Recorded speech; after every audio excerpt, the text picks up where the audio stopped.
What in the world happened there? All right. Good morning, everybody. Welcome to a new early morning crypto talk with Bitcoin Brandon. My music just skipped on me. How'd that happen? Let's get back to my song. How you guys doing this Wednesday morning? We are now halfway through the week. A lot of exciting things happening today. Let's see who do we have online. We've got Angela Payne, Angel Nieves, Lee Dickey, Jeff Boltinghouse, Wisdom, Anthony Simon, Asmaret from the UK, Lamont Wyatt, Bill Childers, Shauna Ross, Concha, Mr. Ron Ross, Richard King, Quentin Bell from the UK, Anne Marie, Coco Hunt. Coco, I haven't had a chance to meet you yet. I'm looking forward to having a conversation with you. Good morning, everybody. Halfway through the month. Pay attention to C-SPAN news today. My aunt, Patricia Robinson. C-SPAN today, Congress will be covering the future of money. I am watching C-SPAN 1, C-SPAN 2, and C-SPAN 3 to see which one is going to be covering it. I think it's going to be C-SPAN 3. Monetary policy. We've got the Federal Reserve Chair, Jerome Powell, on right now. What's going on, Lamont? Yashika. As a disclaimer, I'm not a licensed financial advisor to be dispensing financial advice. I read the news, give my opinion, share suggestions, and it is up to you to make an informed decision on which direction you want to go in. There are 4 rules I live by in the crypto space. Rule number 1, education is key. Education is everything. Rule number 2, never invest money you cannot afford to lose. I gotta watch my wordplay there. Can't. That hash T, comma T means something, right? You cannot afford to lose. Rule number 3, always get your return on investment back as fast as possible. Always, don't get greedy. And finally, rule number 4, where do you see yourself 3 months, 6 months, a year from now? Where do you want to be financially? What vehicle are you using to make that happen? Take action and remain focused on it. Do not get distracted. There's so many things out there, great opportunities. You can't be a part of everything. Don't take your eye off the prize. And remember, you have limited resources that you're working with. This does not guarantee you success, but it will at least minimize your risk. All right, let's go ahead and get started here. First and foremost, the crypto market over the last 48 hours have been exciting. What's going on, Lashana? It's been exciting. The crypto coin market cap as of right now is at, let's see, refresh. Total coin market cap, has it hit 300 billion yet? I think it's like 295 billion. 48 hours ago, it was around 240 billion. So almost $50 billion worth of money has come into the crypto market. Bitcoin is up to 7,400. It's kind of been holding flat for the last 8 hours or so between that $7,300, $7,400 mark. We'll see. I'm watching the Bollinger Bars right now to see if that sucker starts to downtrend, but it seems to remain even. In fact, still slightly tilted upward. This is why crypto education is important. You don't just look at coin market cap. Kind of look at the candlesticks. You know, the last price change, 7,436, the 24-hour high, 75.47. So it's down about 100 since the last 24 hours. We'll see how this continues. See if the market squeezes or not. Also, today is the day where the United States Congress will be holding hearings talking about the future of money. where cryptocurrency is going to have an impact on society. I do not know the exact time. I just remember reading that article a couple of days ago that I thought it was happening. Well, I know it's happening today. I don't know what time that is Eastern time, but let's see. Jerome Powell is on C-SPAN right now talking. They took it an 8-minute break. And let's see, on C-SPAN 2, U.S. Senate, they're talking about the Kavanaugh Supreme Court nomination. C-SPAN 1, same thing. Oh, no, they're talking about, this is the House of Representatives. They're talking about something else, agriculture. So you got the House, the Senate, and the Federal Reserve on monetary policy. So I think it's the Federal Reserve, C-SPAN 3, you want to pay attention to. So I got it on my other TV right now, covering that while I'm covering this. So that's good news, good movement in the market. Let's cover some actual news here. Report shows the UK may lead the crypto economy. The UK. Well, let's see why. What's going on in the UK? According to a report from the big innovation center DAG Global and Deep Knowledge Analytics, Britain has all the necessary resources, the government support, and the industrial will to lead the cryptocurrency and blockchain movement in the next few years. Britain has been quite progressive in 2018 when it comes to the cryptocurrency industry. Not only are they investing heavily into blockchain technology, but in April 2018, they also launched a cryptocurrency task force and global fintech sandbox to foster fintech development. Now, I love hearing that. When a government says, we want to foster development, we want to enhance innovation, not stifle it like the United States. Sean Kiernan, the chief executive of DAG Global, believes that the UK is a major global financial hub. Britain, in the last few years, has emerged as a strong international fintech leader as well, particularly in regard to technologies like blockchain and cryptocurrencies. As a significant player in both arenas, crossovers and collaborations are imminent. The gap between the two worlds of traditional finance and crypto economy remains, but in the coming years, we can expect this to lessen and eventually disappear, said Kiernan. The report analyzed the sheer number of investments that went into UK blockchain companies in 2017 and 2018. With over $600 million invested into UK's cryptocurrency and blockchain sector, the report concluded that Britain had great potential to lead the blockchain and cryptocurrency ecosystem over the next few years. What country was that I did a report on maybe a month or so ago? Was it China that put 1.5 billion into crypto education for their citizens? Don't remember if it was China, India, or who. But UK has 600 million invested. Birgit Anderson, the chief executive officer of the Big Innovation Center, agreed. Although the UK is fairly strict when it comes to cryptocurrency exchanges and regulatory clampdowns, blockchain technology is recognized by the UK Parliament as a new emerging and disruptive technology. That's why I went to the Blockchain Expo in London a couple of months ago. Although more than half the people in the room weren't even from London, or from the UK for that matter.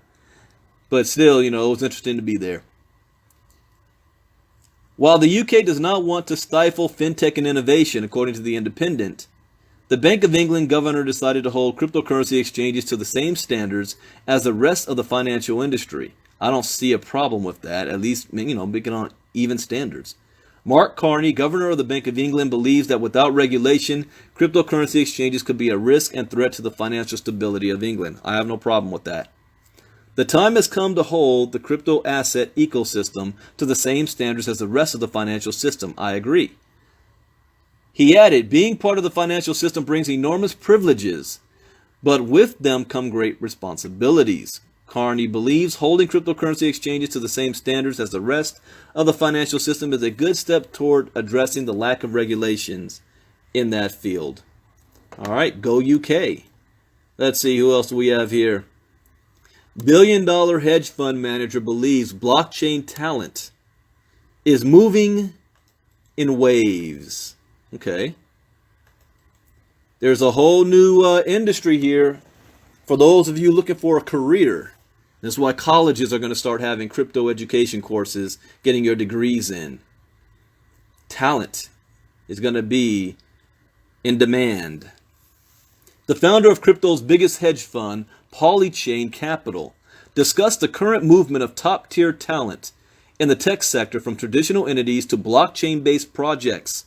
Olaf Carlson-Wee, Polychain's CEO, gave his input on why he believes crypto is in its best state yet in an interview with Fortune's The Ledger. With over $1 billion under management, Polychain has grown to be a dominant force in the crypto hedge fund space. Olaf Carlson-Wee was Coinbase's third employee. Fast forward to 3 years later, and Carlson-Wee runs the largest cryptocurrency hedge fund to date, with over $1 billion under management. I'm telling you guys, within the next 10 years, the top 10 richest people in the world, 9 out of 10 is going to either be directly involved with blockchain technology or have major investments in blockchain projects.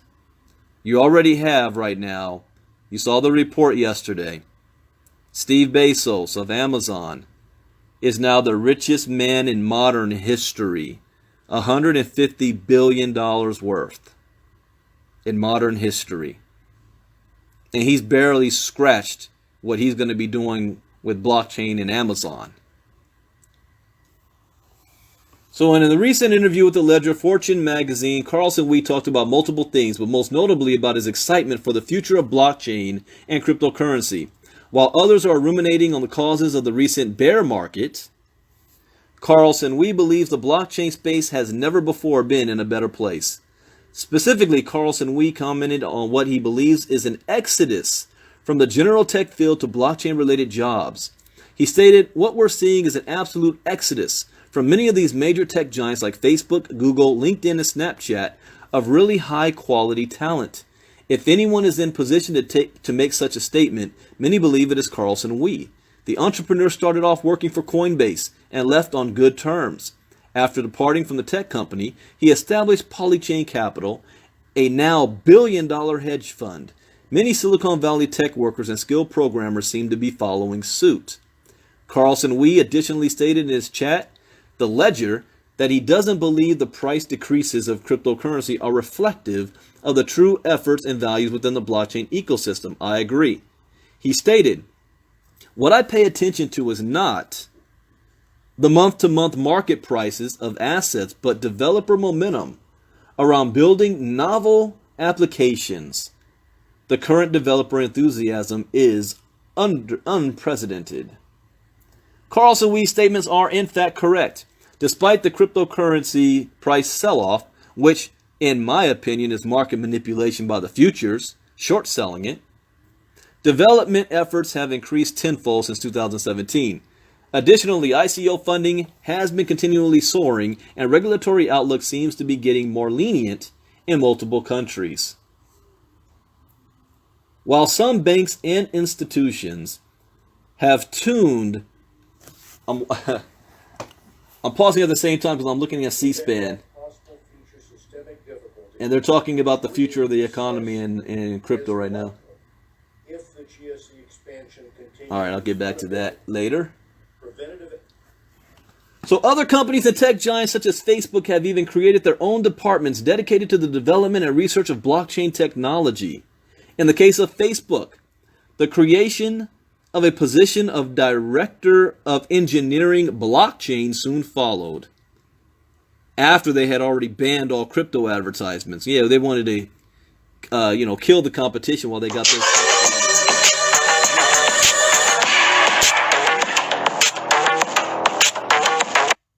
Okay.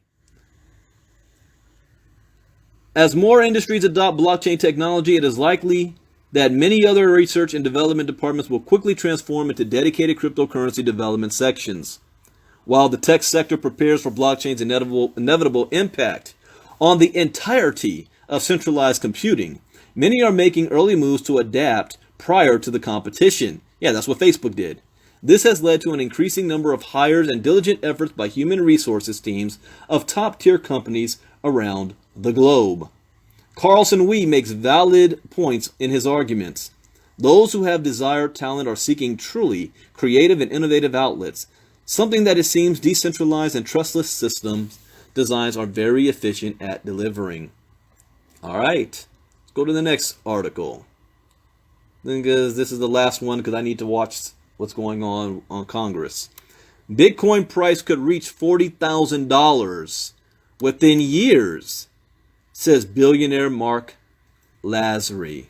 Okay, another billionaire weighing in on this. Why does Marc Lasry believe so? Let's see. Another billionaire has officially jumped on the Bitcoin bandwagon. The latest addition to the burgeoning group of Bitcoin billionaires is Marc Lasry, the co-founder of Avenue Capital Group, an investment firm with $9.6 billion in assets under management. Speaking with CNBC, Lasry, who is also a co-owner of the NBA's Milwaukee Bucks, said that he believes the Bitcoin price has the potential to reach $40,000 over the next several years as it becomes more mainstream and accessible to everyday investors. Early adopters, he predicts, could see a massive windfall in as short a time as 3 to 5 years. You want to be the next Bitcoin millionaire? You got to take advantage of it now. As it gets more into the mainstream and as more markets end up allowing it to trade where it's freely tradable, to me that's more of the bet, Lasry said, adding that the reason why I like Bitcoin as opposed to other cryptocurrencies is because it's the one everybody is going to come to. As CCN reported, a number of fintech startups, including Square, Robinhood, and Circle, have rolled out cryptocurrency brokerage products intended to make the nascent asset class more accessible to retail investors, while firms such as Coinbase and Xapo have built custodial solutions tailor-made for institutions. However, the so-called holy grail of Bitcoin investing, a Bitcoin ETF, has yet to begin trading on a regulated U.S. stock exchange, despite numerous attempts from fund providers to create such a product. The latest effort, launched in partnership by Van Eck, SolidX, and the Chicago Board Options Exchange, CBOE, is currently undergoing scrutiny from the Securities and Exchange Commission, the SEC. This particular ETF proposal has a very high minimum investment, which will price most retail buyers out of the market and perhaps make regulators less hesitant to approve it. Last December, just as the Bitcoin price peaked near $20,000, Lasry said that he regretted not buying the flagship cryptocurrency when it was trading at $300. Bitcoin, though, has experienced a precipitous fall since then, and it appears that Lasry does not intend to make the same mistake twice. According to Zero Hedge, Lasry has invested 1% of his estimated $1.7 billion net worth in Bitcoin, which equates to roughly $17 million. He stressed that these investments were made in a personal capacity and not through his firm. What do you think that $17 million is going to be worth in 5 years? I mean, look at the Winklevoss twins. They invested $11 million, back in 2012 or something? 11, 12? That's worth about $500 million today. In December, it was over $1 billion. So if you think that you have missed out, you're going to go back in the future and you're going to be like, I remember when Bitcoin was less than $8,000. I remember when Bitcoin was $6,100. And your family's going to say, well, did you buy any back then? Nah, I didn't believe in it yet. I didn't understand it yet. I was still doing research. All right, that is it for the news for today. I'm going to be paying attention to C-SPAN the rest of the day. The topic right now is monetary policy and the economy. You want to pay attention to that. You can't wait around for the government to save you. The real question is, what are you doing to prepare yourself for the future? Are you investing in this space? And the best way to start to invest in this space, first and foremost, is education. Get educated on what's going on. That's what cryptogenics is all about. Get educated. It is priceless. It will save you so much heartache in the future. I saved so much money and made so much money because I was educated first. And I knew what to avoid, and I knew when to get involved in something, and I knew when to get out of something. So with that, you guys have a great day today. I will be back for late night crypto talk tonight. Probably we're going to cover this news about the what Congress has to say about the future of money and how it impacts us. Have a great day, everybody. God bless. Bye-bye. Crypto Gen X.